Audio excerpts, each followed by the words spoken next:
And yes, I'm doubling down on Evan Fournier and saying he is the most skilled player to ever play the game. Woo. And it's no disrespect to Michael Jordan. It's no disrespect to the late, great Kobe Bryant. It's no disrespect to Elijah Warren and a lot of others. But when you look at what Kyrie do, how he does it, it's not what he do, it's how he do it. At 6'2", he has the complete offensive package. Kevin Durant proves once again he's the best player on the planet. The man has played only 24 games this year, returned today and scored 33 in just 28 minutes as Nets without Harden easily beat the no-joke Suns. Come on, blind witnesses, give it up. Katie is way better than LBJ. Ready to fight. Tell me a more skilled duo. I mean, if you want to give me the Michael Jordan, Scottie Pippen argument, but Scottie still wasn't as lethal there's as almost KD been nobody and I've Kyrie. ever seen as skilled as Kyrie Irving. So you start with that. Who's the most skilled player in the game today? Would you say Kyrie? With the ball. All right. Who's the second most skilled player in the game today? Kevin Durant's the best shooter I've ever seen in my life. I'm ready to go all in and say the Nets are winning the East. That's right. The Nets are coming out of the East. And here's why. They got the best duo in the Eastern Conference. Basketball is a team sport in which two teams, most commonly of 5 players each, opposing one another on a rectangular court, compete with the primary objective of shooting a basketball through the defender's hoop. This is the ideology that has created the game and league that I love so much, known as the NBA. But it seems like many people just completely forgot about that ideology when it came to the Brooklyn Nets. More specifically, Kyrie Irving and Kevin Durant. Because whether it's the whole them being the most skilled duo of all time, or nobody wants to see the Brooklyn Nets in the first round, it seems like no matter what the circumstances are with these two, people are willing to say the dumbest things in order to prop these guys up. And now that the Celtics have swept the Brooklyn Nets, not in the conference finals, no, not in the second round, but in the first round, combined with just the shit show that this team has been all year, I think it's only right that I slander both of these guys for being the frauds, and yes, they're still great players, but they are frauds, that many people hype them up to be. And we gotta kick things off with the first one, and y'all know Hotep man himself, Kyrie Irving. You think you have a better chance of winning a championship on another team because as a winning player, I would assume that that would be the ultimate goal, not necessarily seeing how far you can go on your own, or as the leader of a team, but giving yourself the best chance to win a championship. Do you think by leaving Cleveland that's what you did, or am I wrong in my premise? Well, when you think about the journey, and then you also put things into perspective for what they really are, it's a truthful environment, and I wasn't getting that, and that's where it really stands.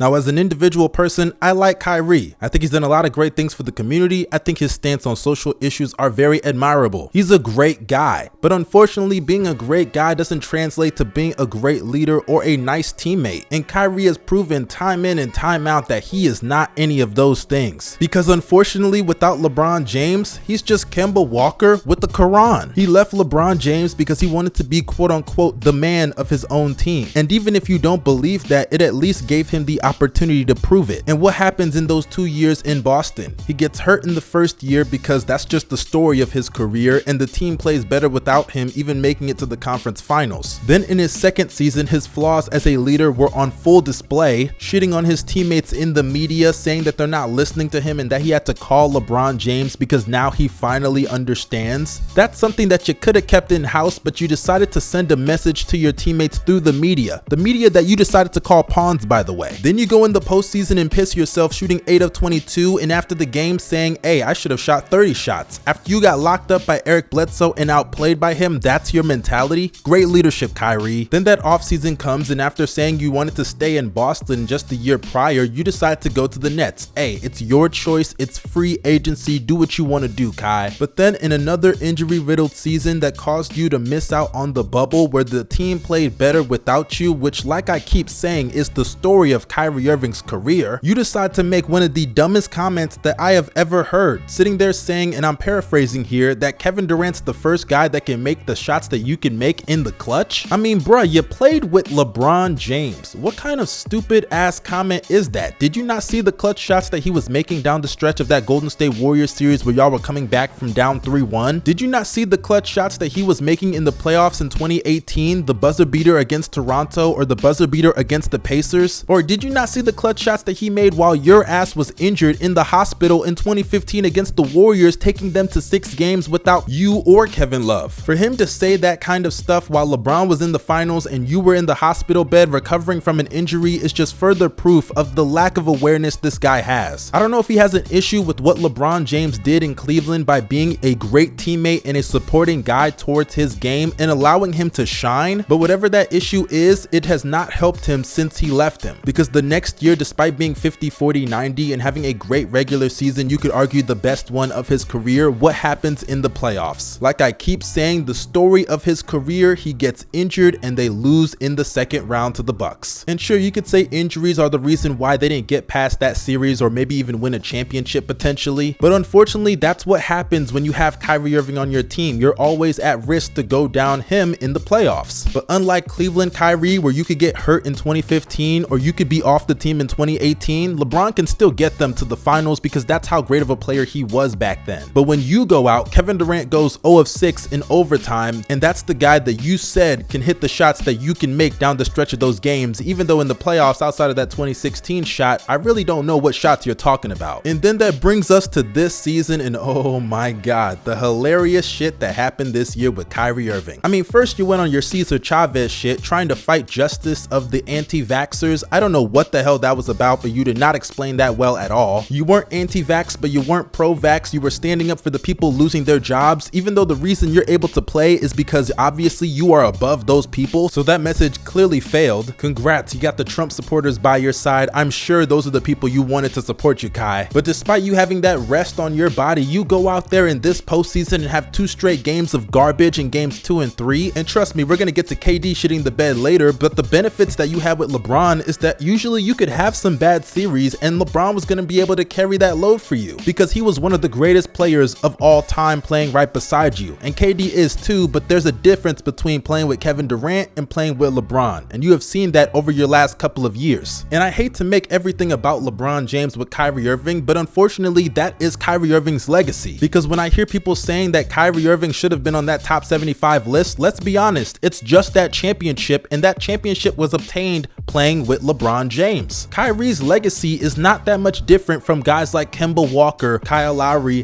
Donovan Mitchell, and hell, I'll even take it a step further. What has Kyrie Irving done as the #1 option, or even without LeBron James as a #2 option, that Trae Young hasn't? I mean, when you really break down Kyrie Irving's career, that championship with LeBron James and those finals appearances with LeBron are the only reasons why he's even brought up in some all-time discussions. And I'm not just gonna take those accolades away from him, as he did ball out in that championship and they wouldn't have won without him. But it's very clear that he had a huge benefit of his legacy playing alongside one of the top 3 players of all time. LeBron has proven he can win without Kyrie, but Kyrie has proven he can't even make the conference finals without LeBron, because whether it's locker room stuff like being a bad leader or just on the court stuff with his game not translating to that many wins, Kyrie is just not as impactful of a player as his stats and flashiness suggest, and that's just the facts.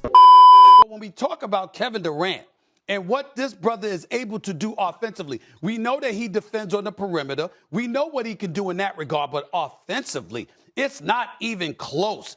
Giannis Antetokounmpo is just not on the level that Kevin Durant is under. I don't see how anybody can dispute that, although I'm sure some people will try.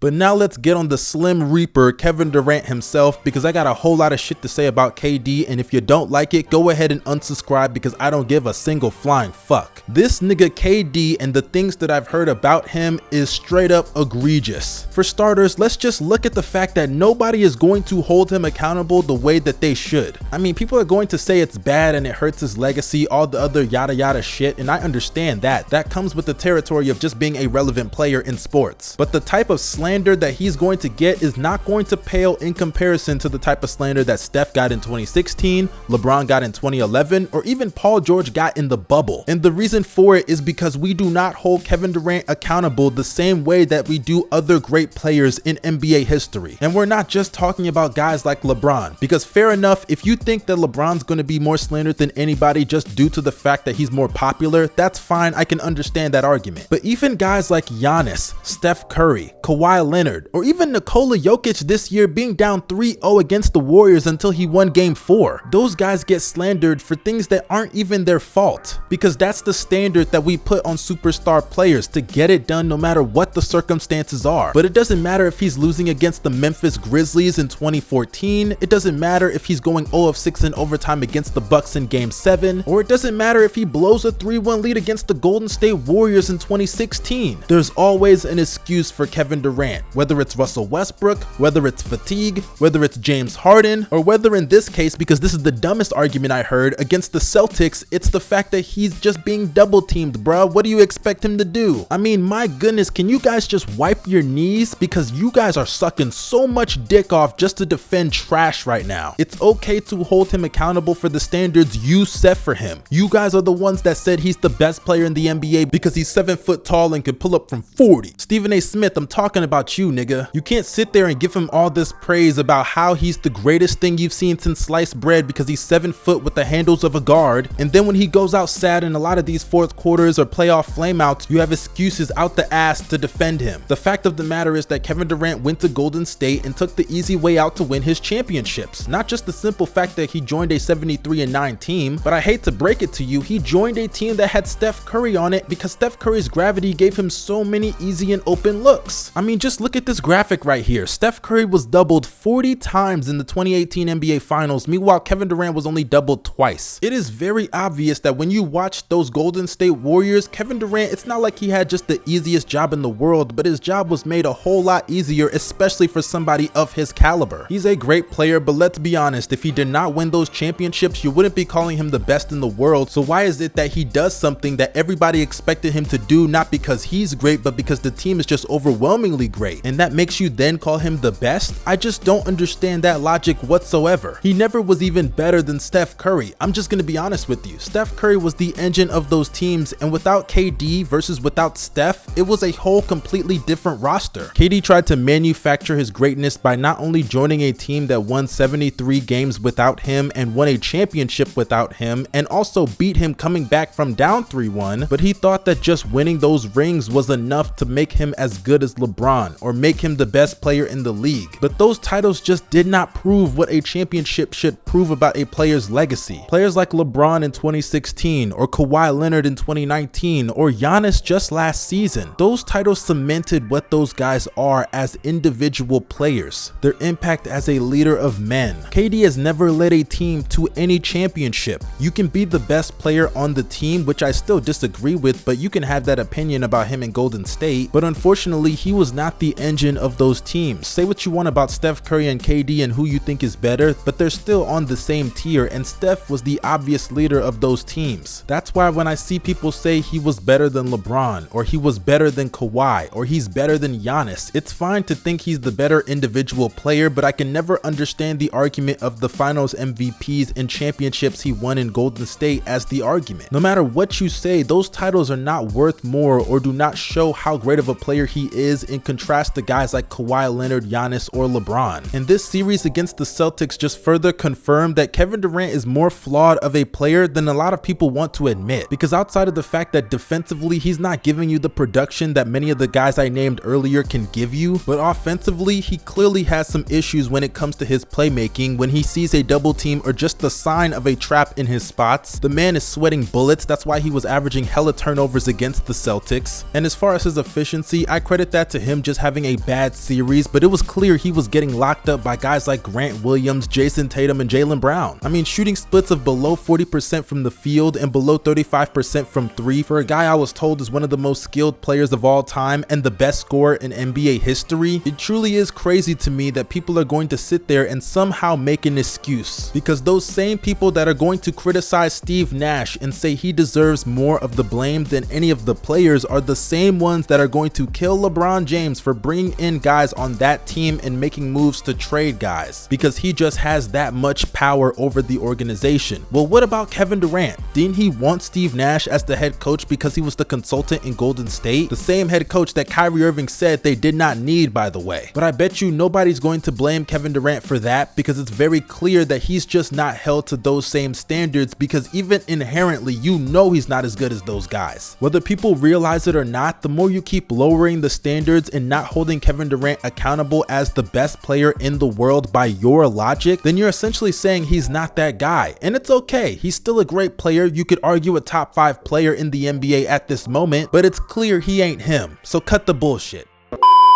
There's no other dynamic duo that compares to KD and Kyrie. I mean, even if you look at what LeBron and D Wade was, skill-wise, they're still not touching them two boys. Right.